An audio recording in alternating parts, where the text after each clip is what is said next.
अस्सलाम वालेकुम स्टूडेंट्स। हिन वक्त जी टॉपिक आहे एटॉमिक रेडियस।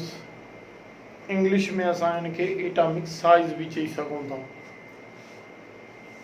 डेफिनेशन छा आहे? It is distance between nucleus and outer most valence shell electron of atom in an atom. Atom में न्यूक्लियस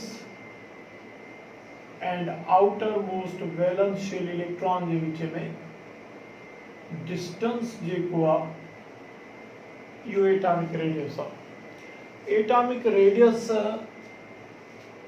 सौ सिधो एटॉमिक साइज के रिफ्लेक्ट कंदो आहे। ॾिसो, जेकॾहिं एटॉमिक रेडियस इहो डिस्टेंस घटि आहे त पोइ यकीनन साइज भी घटिजी वेंदी। तो एटॉमिक रेडियस मां इन करे सां सौ सिधो मक़सद एटॉमिक साइज जो वठंदा। हाणे it is distance between nucleus and outer most valence shell electron in an atom, या चऊंस it is half of the atomic diameter. ॾिसो, हिन पॉइंट खां हिन पॉइंट ताईं टोटल एटॉमिक डायमीटर आहे उनजो अधु कंदासीं तॾहिं बि असांखे एटॉमिक रेडियस जी ख़बर पवंदी। हाणे यादि करे छॾियो, तव्हांखे इहा ख़बर आहे त इलेक्ट्रॉन कॾहिं बि रेस्ट में कोन थो अचे। इलेक्ट्रॉन मर्कज़ जे चौधारी के फिक्स्ड ऑर्बिट में भी कोन्हे। Electron could be anywhere. Electron wave भी आहे। त इलेक्ट्रॉन कुड बी एनीवेयर के साम्हूं रखंदे असां कॾहिं भी फिक्स्ड एटॉमिक रेडियस जे बारे में नथा ॻाल्हाए सघूं, छाकाणि त असां इलेक्ट्रॉन खे कंहिं फिक्स पॉइंट ते बीहारे नथा सघूं त न्यूक्लियस जे विच में डिस्टेंस असां मेजर कयूं। ते हूंदे भी असां एटॉमिक रेडियस खे एक्सप्लेन कयूं था, डिस्क्राइब कयूं था, स्टडी कयूं था, छो जो उन एटॉमिक रेडियस जे पढ़ण सां असांखे ॿियनि प्रॉपर्टीज़ ऑफ एलिमेंट्स जे बारे में इंफॉर्मेशन मिलंदी। सपोज के जीअं आयोनाइजेशन पोटेंशियल आहे, इलेक्ट्रोनेगेटिविटी आहे, वग़ैरह वग़ैरह। हाणे छाकाणि त असां इलेक्ट्रॉन खे न त ॾिसी सघूं था, न वरी न्यूक्लियस जे ॿाहिरियां कंहिं पॉइंट ते बाउंड करे सघूं था, स्टे कराए सघूं था इलेक्ट्रॉन खे, उन जे करे असां इहो एटॉमिक रेडियस कुझु रेफरेंस वारियूं प्रॉपर्टीज़, कुझु प्रॉपर्टीज़ एज अ रेफरेंस तौरु खणंदासीं। उन रेफरेंस जे थ्रू असां एटॉमिक रेडियस खे डिटरमाइन कंदासीं। हाणे ॾिसो, हिते लिखे थो atomic radius is determined by using some references. हाणे रेफरेंस जे हवाले सां जेकॾहिं तव्हां रेफरेंस ॾियो था कोवलेंट बॉन्ड लेंथ, यानी कि कोवलेंट बॉन्ड लेंथ जे हवाले सां तव्हां एटॉमिक रेडियस खे डिटरमाइन था कयो, त पोइ इते एटॉमिक रेडियस पंहिंजे पाण खे सॾाईंदो कोवेलेंट रेडियस। रेडियाई रेडियस जो जमा आहे। अच्छा, जेकॾहिं तव्हां रेफरेंस यूज़ कयो था मेटालिक बॉन्ड लेंथ, उन जे थ्रू एटॉमिक रेडियस खे डिटरमाइन कयो था, त पोइ हिते एटॉमिक रेडियस सॾिबो मेटालिक रेडियस। जेकॾहिं तव्हां reference van der Waals bond length use कयो था एटॉमिक रेडियस खे डिटरमाइन करण लाइ, त पोइ हिते सॾिबो van der Waals radius. Second year जे किताब में तव्हांखे या मुख़्तलिफ़ किताबनि में किथे एलिमेंट जो लिखियलु हूंदो, या एटम जो वैन डर वाल्स रेडियस, किथे मेटालिक रेडियस, किथे कोवलेंट रेडियस। बहरहाल इहो सम्झी छॾियो त इहे सभई एटॉमिक रेडियस ॾांहुं वञनि था, एटॉमिक रेडियस जे बारे में ई ॿुधाइनि था। फ़र्क़ु इहो आहे जो जहिड़े क़िस्म जो रेफरेंस यूज़ कंदासीं एटॉमिक रेडियस खे ओड़ो सॾींदासीं। हाणे तव्हांजे सिलेबस ते ही आहे कोवेलेंट रेडियस। यादि करे छॾियो, कोवेलेंट रेडियस जेको आहे इहो ॿिनि टाइप्स जो थिए थो। कोवेलेंट रेडियस हिकु आहे होमोन्यूक्लियर,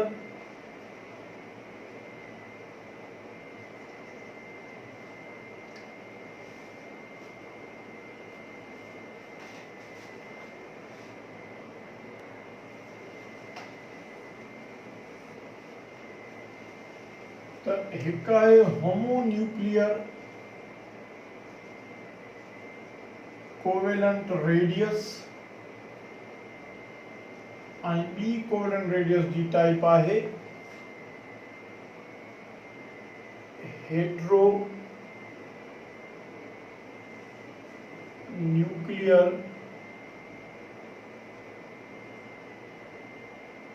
कोवेलेंट रेडियस। हाणे ॿिन्ही में जो रेफरेंस आहे वो कोवेलेंट बॉन्ड लेंथ आहे।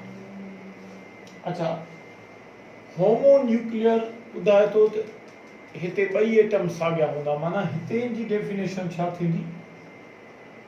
It is half of the covalent bond length chose या distance chose between two homonuclear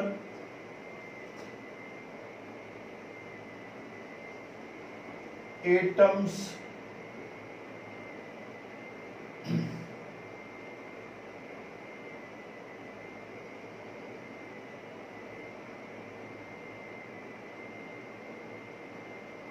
in the diatomic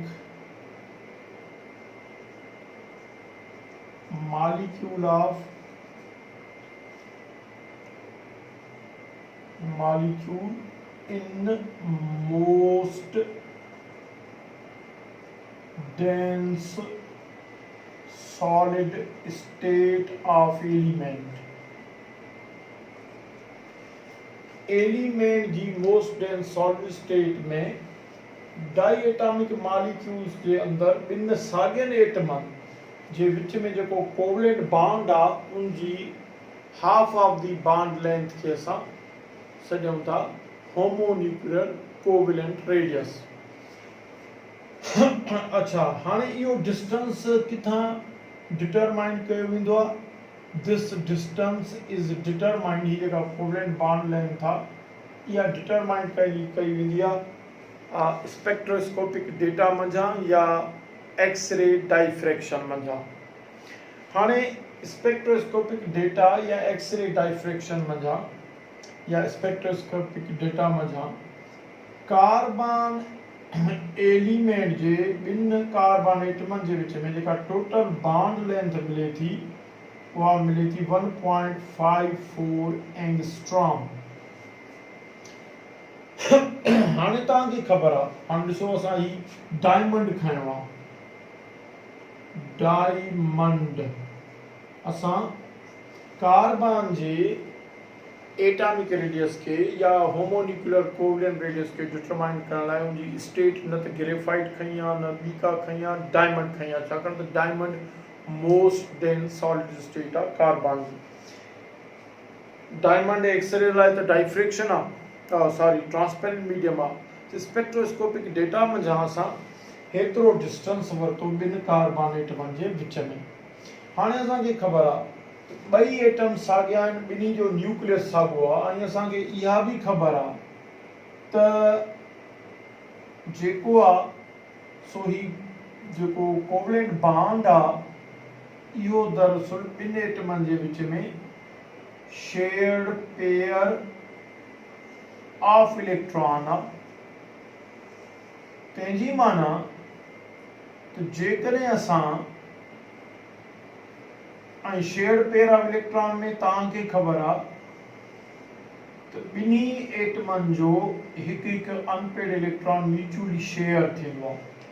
हाणे असांखे इहा ख़बर पई त ॿिन्ही कार्बन जे विच में ही जेको कोवेलेंट बॉन्ड आहे इहो शेयर्ड पेयर ऑफ इलेक्ट्रॉन आहे, ॿिन्ही जो हिते वैलेंस शेल इलेक्ट्रॉन यूज़ थियल हूंदो। लिहाज़ा असां हिन टोटल बॉन्ड लेंथ खे जेकॾहिं अधु कंदासीं असांखे हिते हिकिड़े एटम जो रेडियस मिलंदो, यानी कि हर एटम जो रेडियस मिलंदो, छाकाणि त ही ॿिनि साॻियनि एटमनि जे विच में आहे। उन्ही जे करे इहो शेयर्ड पेयर एग्ज़ैक्टली ॿिन्ही एटमनि जे न्यूक्लियस जे विच ते हूंदो, माना न कंहिं खां लेस अट्रैक्टेड हूंदो न कंहिं खां मोर अट्रैक्टेड हूंदो, एग्जैक्टली विच ते हुजण जे करे असांखे ही ॿुधाईंदो त हिकिड़े एटम जे न्यूक्लियस खां शेयर पेयर केतिरो परे आहे। त अहिड़े नमूने असां होमोन्यूक्लियर कोवेलेंट रेडियस डिटरमाइन करे सघूं था। हाणे ही जेको ईंदो हिन खे हाफ कंदासीं त कार्बन जो ही ईंदो 0.77 एंगस्ट्रॉम। त माना कार्बन जो जेको एटॉमिक रेडियस आहे वो 0.77 एंगस्ट्रॉम आहे।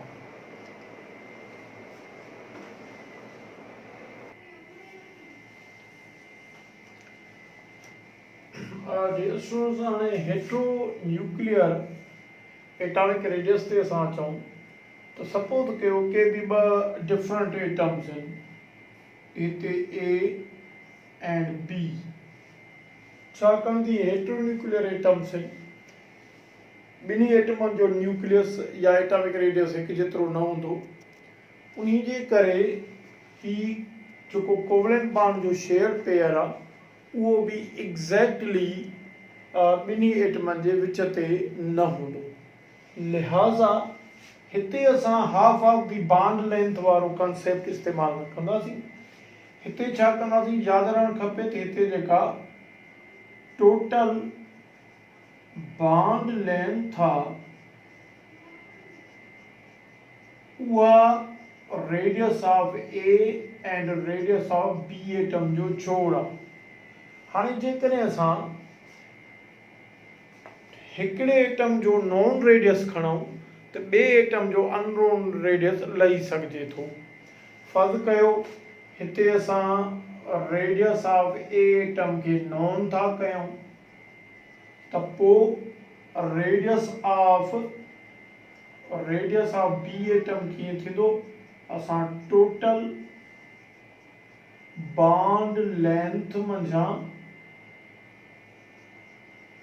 माइनस कंदासीं non radius of A atom. माना हेट्रोन्यूक्लियर एटॉमिक रेडियस ईअं लही सघिजे थो जो टोटल बॉन्ड लेंथ मां हिकिड़े कंहिं बि एलिमेंट जो नॉन एटॉमिक रेडियस सबट्रैक्ट कयो त ॿिए एलिमेंट या एटम जो अननोन एटॉमिक रेडियस लही सघिजे थो।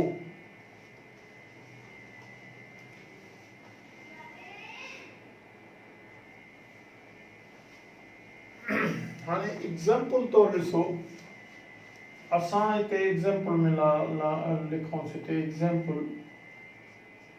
कार्बन ऐं क्लोरीन जे विच में 1.76 एंगस्ट्रॉम आहे टोटल बॉन्ड लेंथ।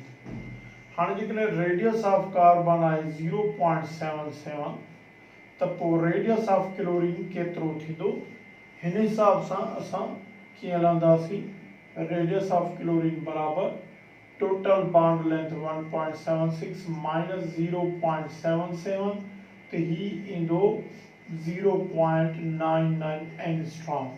तो हेट्रोन्यूक्लियर में असां टोटल बॉन्ड लेंथ मां कंहिं भी एटम जो नॉन एटॉमिक रेडियस माइनस कंदासीं तो असांखे ॿिए एटम जो अननोन रेडियस मिली पवंदो। पर हिते होमोन्यूक्लियर में छाकाणि त शेयर्ड पेयर ॿिनि साॻियनि एटमनि जे विच में आहे, एग्जैक्टली विच ते आहे, तो उन्हीं जे करे हिते half of the bond length कंदासीं, छाकाणि त शेयर पेयर ॿिन्ही एटमनि जे एग्जैक्टली विच ते ई शेयर्ड आहे।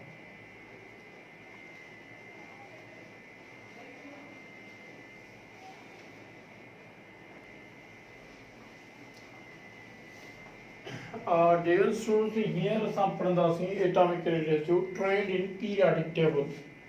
याद करे छॾियो, पीरियोडिक टेबल में पीरियड में एटॉमिक रेडियस जेको आहे उहो डिक्रीज़ थींदो आहे फ्रॉम लेफ्ट टू राइट।